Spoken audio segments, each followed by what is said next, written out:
Olá, olá, aqui é Paulo César, mais um Café com Hipnose, mais um Café Estoico especialíssimo para você, mais migalhas. Esse é o Migalhas número 9, né? E o nome dessa migalha é Migalhas de Suma Importância.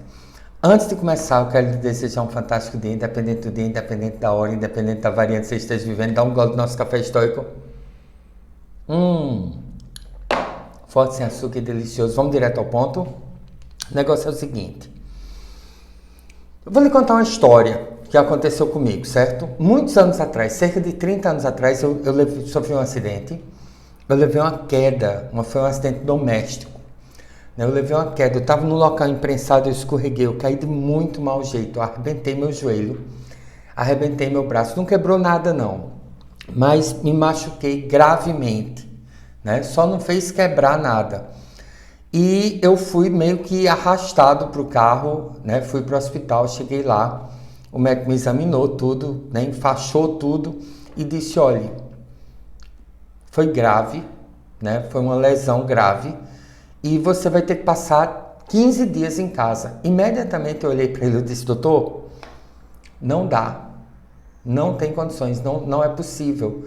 Eu quero que você me dê um atestado de um dia, porque eu não tenho possibilidade de passar, né, 15 dias sem trabalhar. E ele olhou para mim e disse, não, tem que ser 15 dias, você precisa de 15 dias, pelo menos 15 dias para você se recuperar dessa lesão, né? Naquele mesmo dia eu liguei para a escola que eu trabalhava, eu tinha recém começado nessa escola, né? Uma franquia de inglês muito conhecida no Brasil. E eu disse, olha, aconteceu o seguinte, eu sofri um acidente em casa e eu não tenho condições de dar aula hoje. O médico me deu 15 dias de atestado, mas não se preocupe, amanhã eu tô aí dando aula. E, né, hoje eu não tenho a menor condição, eu realmente não tinha a menor condição. Eu passei as próximas semanas, minha mãe me levava para o trabalho, dirigindo, porque eu não tinha nem condições de dirigir. E eu saía meio que arrastado do carro, com muleta, com ajuda, e sentava numa cadeira e dava aula sentado. E dali eu me levantava, saía me arrastando de volta para o carro, minha mãe vinha me buscar, né? E foi assim que eu fiquei trabalhando nas semanas seguintes. Acontece que no final do mês, no final daquele mês, quando eu fui receber meu salário, sim, e no dia seguinte, quando eu fui trabalhar, eu apresentei para eles o atestado de 15 dias. Acontece que no final do mês, quando eu recebi meu salário, meu contra-cheque, eu olhei e havia um desconto. Não passou pela minha cabeça, não passou nada pela minha cabeça. Eu simplesmente fiquei curioso, né? Não era um valor alto que tinha sido descontado, foi um valor relativamente baixo. E eu olhei aquilo e disse, oxe, nunca vi esse desconto antes, né? Eu tinha recém começado nessa escola, não sei se era o meu primeiro ou meu segundo contra-cheque, mas em nenhum lugar que eu tinha trabalhado, eu até pensei, eu digo, pô, será que é sindicato? Será que é alguma coisa assim? Aí eu fui para o departamento financeiro, né? Não era uma escola muito grande, a pessoa responsável pelo departamento financeiro era a esposa do proprietário da escola, proprietária, né? E aí eu cheguei para ela e eu disse, me diga uma coisa, eu vi um desconto aqui, eu só estou curioso para saber que desconto é esse. Ela olhou e disse assim, foi aquele dia que você faltou. Quando ela disse isso, eu disse, mas eu estava machucado e eu trouxe um atestado de 15 dias para você. E eu só faltei aquele único dia. Foi o único dia que eu faltei e eu faltei um dia quando eu tinha um atestado de 15 dias. E ela olhou para mim e disse assim, mas a gente teve que botar outra pessoa para trabalhar no seu lugar, não sei o que, para dar sua aula. E eu disse, sim, mas eu estava com atestado, eu sofri um acidente, eu tinha um atestado de 15 dias, eu entreguei para eles o atestado de 15 dias no dia seguinte, quando eu fui trabalhar. E ela disse, você vai fazer questão por tão pouco. Nossa, meu sangue subiu naquela hora, sabe? Você vai fazer questão por essa migalha. Meu sangue realmente subiu. Puf, né? Eu olhei para ela e eu disse, olha, preste atenção. Vocês são uma escola. Eu sou um professorzinho, né? Vocês são uma escola.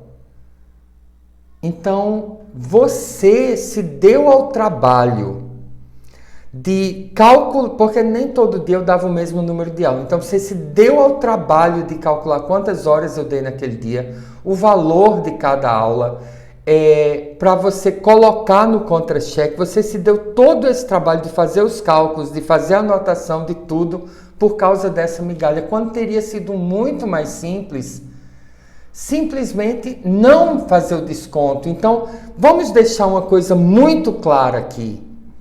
Quem está fazendo questão por essa migalha não sou eu. Quem fez questão de descontar essa migalha foi você.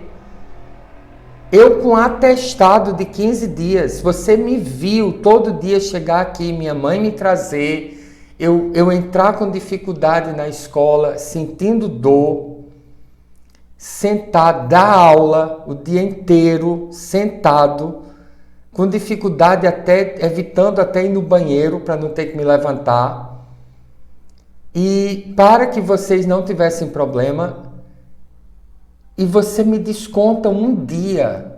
Então eu quero conversar com você sobre isso, né? Ela não usou a palavra migalha, mas é interessante isso, né? Porque nos últimos dias, nas últimas migalhas, nós temos conversado sobre migalha. E eu tenho visto pessoas dizendo assim, eu noto que você fica irritado. Não, eu não fico irritado. Eu falo de forma veemente, né? Eu falo de forma muito veemente e forte sobre determinadas coisas, porque são coisas fortes, né? E eu nunca tive tanta gente brigando por migalhas. Porque assim, se você acha que Deus não liga para nomes, por que eu não posso chamar ele de Deus? Porque você não pode chamar ele de Deus, né? Aí a pessoa vem, Deus não liga para o nome que você chama ele. Teve uma menina que disse até que você pode chamar ele de Exu, que ele não liga, né? Ontem eu tive uma conversa muito interessante com ela. Ela disse assim,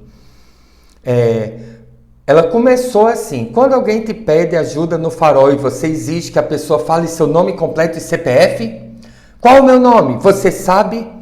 Então eu não vou lhe dar esmola, me poupe. O que importa é a intenção, o sentimento colocado no pedido e solte, né? Ela disse para mim soltar. E de boas intenções o inferno está cheio, né? Aí eu coloquei assim, eu respondi para ela, eu disse, de onde você tirou isso? Que do vídeo não foi, né? Pedi nome completo, CPF para poder dar uma esmola. Aí ela colocou assim, a questão não é o nome de Deus, isso pouco importa, chame-o do que quiser, ele é tudo que existe, ele não se ofende. Aquilo que você aceita como verdade é o que você recebe em sua vida. Eu quero que você entenda isso.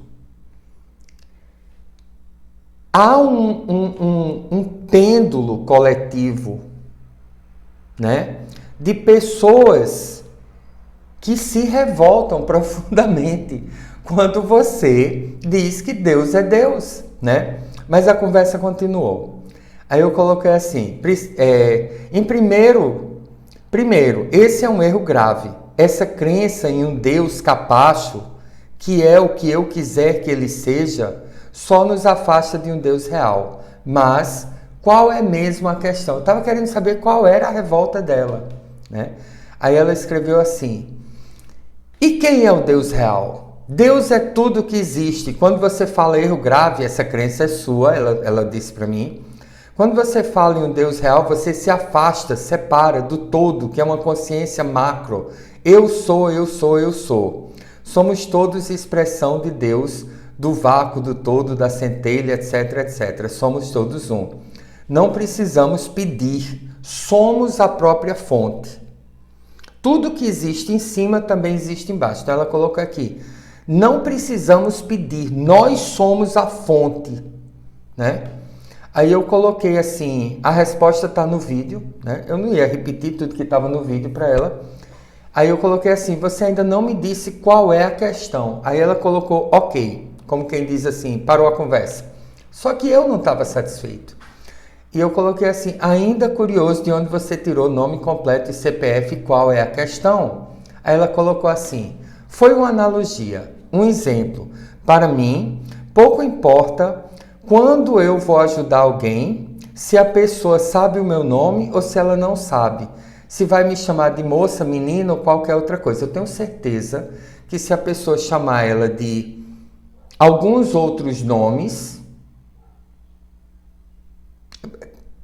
vai fazer diferença. Eu consigo pensar aqui nos 3 nomes que se a pessoa chamasse ela, né, ela certamente não gostaria.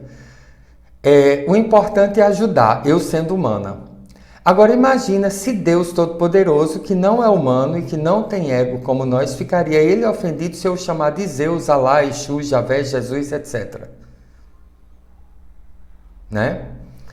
E ela disse assim, o que quero dizer é que isso pouco importa para Deus, porque ele é o que eu já disse acima, um ser que emana energia criativa sem parar. A questão é que o vídeo dá a entender, essa é a questão dela, né? Finalmente ela está falando sobre a questão. A questão é que o vídeo dá a entender, a meu ver, que Deus exige que o chamem pelo nome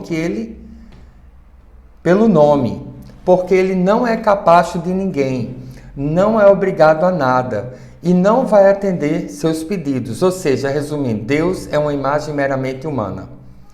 E aí eu dei a última resposta para ela, eu disse, tá, agora eu entendi. Desculpe o engano. Vou deixar bem claro agora. Deus, o Todo-Poderoso, fica ofendido se eu chamar de Deus, Alá, Exu, etc. Sim. Importa para Deus. Porque ele não é, como você disse, apenas um ser que emana energia criativa sem parar, como se fosse uma tomada. Uma tomada, você liga o que você quiser na tomada, a tomada está pouco se lixando. Se você vai ligar nela uma geladeira ou uma TV para assistir filmes da Disney ou assistir filme pornô, né? E aí eu coloquei assim, Deus não é apenas um ser que emana energia criativa sem parar como se fosse uma tomada. A questão é que o vídeo corretamente deixa claro que Deus exige que o chamem pelo nome, né? Deus, não universo, não energia, não fonte, né? Deus, chame Deus de Deus. Ele é Deus. Aí a pessoa vem, Deus é um título. Não, título é algo que você recebe. Deus é Deus, né? Porque ele não é capaz de ninguém. Nós somos abençoados com a graça de sermos capazes dele. Ele não é obrigado a nada e não vai atender seus pedidos. Ou seja, resumindo, Deus é resumindo, Deus é uma imagem meramente de nossas fantasias humanas. Ficou claro assim? Aí eu coloquei assim, agora, se você está certa de que eu sou, somos todos a expressão de Deus, do vácuo, do todo, da centelha, etc., então siga sendo. E Sandra, esse não é o nome dela, né? Eu chamei ela de Sandra, sem ser o nome dela, né? Mas eu botei aqui Sandra. Já que você, sendo Deus, não se importa como lhe chama, então posso chamar de qualquer nome, né? Dá para dar um jeito nesse conga-coronga? O interessante é o seguinte, as pessoas dizem assim, essa discussão sobre se Deus, o nome de Deus, o que é Deus, isso é um detalhe, isso é bobagem, isso é uma migalha. Estão discutindo migalhas. Não estamos, sabe? Porque na realidade, a grande questão é o seguinte, Deus tem vontade própria? Essa é a questão. Deus é uma tomada ou ele tem vontade própria? Deus é um ser que ele tem vontade própria, ele tem, né, a vontade de Deus, ele quer as coisas de uma determinada forma, ele escolhe o que ele quer fazer, o que ele quer criar, como ele quer criar, quem ele quer agraciar, ele escolhe, ou ele é uma fonte, é uma energia que pode ser utilizada. A grande pergunta é: nós estamos aqui para servir Deus ou nos servirmos de Deus? Essa é a grande questão. Essa é a grande questão. E esse é o maior problema que você precisa responder, né? Porque isso é a base de toda a sua existência. Eu, Paulo, escravo de Cristo Jesus, né? Versículo 1 do capítulo 1 de Romanos, né? O apóstolo Paulo, ele diz: eu, Paulo, escravo de Cristo Jesus, né? Eu sou escravo de Deus, eu sou um servo de Deus, ou Deus é uma fonte de energia amoral porque uma fonte de energia, ela pode ser utilizada para o que você quiser. Ah, mas é uma fonte de energia de amor. Ok. Mas esse amor não tem vontade própria, então, né? É um amor. Toda forma de amor, né? Deus tem vontade. Eu estou aqui para servir a Deus ou me servir de Deus. Mesmo que Deus seja uma fonte de amor, eu estou aqui para servir a essa fonte, né? Ou eu estou aqui para me servir dessa fonte? Porque essa é a grande questão. E se eu sou um servo de Deus, se eu estou aqui para fazer a vontade de Deus, se eu estou aqui para negar a mim mesmo e permitir que Deus me utilize, se expresse, né, haja através de mim, então a sua vida vai para um lado, né? Se essa for a verdade. Agora, se a verdade é que Deus é uma fonte, então eu preciso utilizar a minha mente, eu preciso, né, aprender a manipular essa energia para fazer o bem a mim e aos outros, mas eu sou o manipulador dessa fonte. E isso é a base. Isso é a base. Isso não é uma migalha, né? E é engraçado porque eu falei para você sobre migalhas, porque as pessoas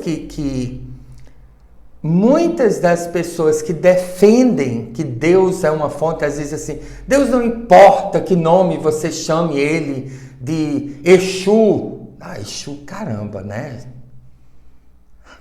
Apelou, né? Ô, mocinha, apelou, né? Aí não importa que você chame ele de Exu, de Alá, do que quiser. Não, Deus realmente, ele não se importa com isso se ele for uma mera fonte de energia. Mas se ele é um ser com vontade própria, se ele criou, se ele tem intenção, se Deus tem volição, se Deus planejou tudo isso, se você está aqui para servir a vontade de Deus, então sim, né? Porque Deus não é um objeto que você dá o nome que você quiser. Então, esse Deus, ele quer ser reconhecido como Deus. Ele, né, tá lá na Bíblia. O primeiro mandamento, o mais importante dos mandamentos: ame a Deus acima de tudo. Sirva a Deus com todas as suas forças, todos os seus pensamentos, tudo, né? Você usa tudo para servir a Deus, né? E como é que você vai servir a Deus se Deus é Exu, é qualquer coisa que você queira, né? Deus é uma energia, Deus, você não tem como servir. Eu não sirvo a energia elétrica, eu não sirvo ao ar, eu não sirvo não, eu sirvo aquilo que eu acredito. É ou não é? Agora, para eu me colocar como servo essa coisa a qual eu dou minha servidão, minha servitude, não sei nem qual é a palavra em português, né? Em inglês é fácil, né? Servitude. Mas em português não sei, deve ser assim, né? Esse ser a qual eu me ponho como servo, eu preciso confiar nesse ser. Eu preciso confiar no direcionamento desse ser. E as pessoas que dizem isso, às vezes, mas não importa como você chama Deus. Importa. Importa. E diz assim, não, você está brigando por migalhas. Não, isso é a base. É a base. E o mais importante, por favor, não acredite em mim. Não acredite, não é importante você acreditar nisso ou naquilo. É importante você estar aberto e soltar. Porque no momento em que você está soltando, no momento em que você está buscando a verdade, ela se torna cada vez mais evidente para você. Agora, na hora que você já entra com com viés de que Deus é qualquer coisa, Deus é o que eu quiser que Ele seja, né? Esse relativismo vai impedir você até de soltar. Porque você está segurando esse conceito com todas as suas forças. Então esteja aberto à verdade, seja ela qual for. Né? E você diz assim, você se irrita com isso. Eu me expresso de forma forte. Especialmente porque o número de pessoas que entram aqui, né? Outro dia chegou um rapaz e disse assim, eu até concordo com você, mas o nome de Deus é Javé ou Jeová. Aí eu disse, o nome de Deus para quem conhece Deus é Papai. O verdadeiro nome de Deus para os filhos é Papai. Papai. E muita gente nesse canal já descobriu isso. Papai. É o verdadeiro nome de Deus, é Papai. Abba Pai, né? É Papai. E aí o rapaz disse, porque disse um monte de palavrão, você, né, se acha melhor do que todo mundo? Não, é porque Deus é Papai mesmo, Ele é Papai seu também. Mas eu não quero, de nada adianta você acreditar nisso. Adianta você soltar. Né? Como ela disse assim, solte, disse para mim, solte, eu solto. Eu solto. Eu solto. E eu lhe digo uma coisa, eu não quero que Deus seja papai, nem que Ele seja uma fonte de energia. Porque o que eu mais amo na minha vida é a verdade. É o que eu mais busco na minha vida, desde que eu era pequenininho. E não existe, até hoje, pasme, né? Porque eu já li o Bhagavad Gita, eu já li o Mahabharata, eu já li os Upanishads, eu já li livros que você nem imagina que existem, né? O Kybalion é um livro escrito em 1911, eu li as fontes do Kybalion, eu li de onde aquilo foi tirado. Né? Eu li as origens de personagens bíblicos que você nem imagina. Um homem chamado Hor-Sar-Sif, que foi sacerdote de Ísis e Osíris, que tem uma forte ligação com a Bíblia. Então, por que eu estou dizendo tudo isso? Porque até hoje eu nunca encontrei a verdade diferente de Jesus, né? Quando Jesus disse, eu sou o caminho, a verdade e a vida, Ele é o caminho, a verdade, né? A verdade e a vida. Mas de você dizer assim, Paulo César, eu vou acreditar em você. Eu vou acreditar em você. Não adianta. Não adianta. Não adianta. Né? Você dizer assim, por isso que muitas igrejas evangélicas não funcionam. Você aceita Jesus como seu único salvador da boca para fora. Né? Barulho com a boca muitos fazem, né? Não serve para nada. Você precisa realmente encontrar essa verdade dentro de você. Senão, blá, blá, blá, blá, blá, blá, blá, blá, né? Barulho com a boca. Então é isso. Né? Esses vídeos desse cunho, eu vou reativar, né? Eu vou colocar pelo menos uma vez por semana lá no canal. Cristianismo sem frescura. E pelo menos uma vez por semana vai ter um vídeo novo lá. Sobre isso, sobre Deus, sobre essa busca, sobre cristianismo real, forte, sem açúcar e delicioso, né? E aqui nós vamos estar discutindo soltar, que é uma prática 100% cristã. Você não precisa ser cristão para soltar, você não precisa nem acreditar em Deus para soltar. Mas se você estiver realmente soltando, né? Você enxerga cada vez mais a verdade. Porque fica complicado você não enxergar. Então é isso. Um grande beijo para você. Deus lhe abençoe. Dê um like. É sua obrigação. Né? Pessoas se revoltam com isso. Se você gostou do vídeo, deixe um comentário. E até o nosso próximo encontro. Essa é a nossa migalha número 9. Então até a próxima. Um beijo para você. Deus lhe abençoe.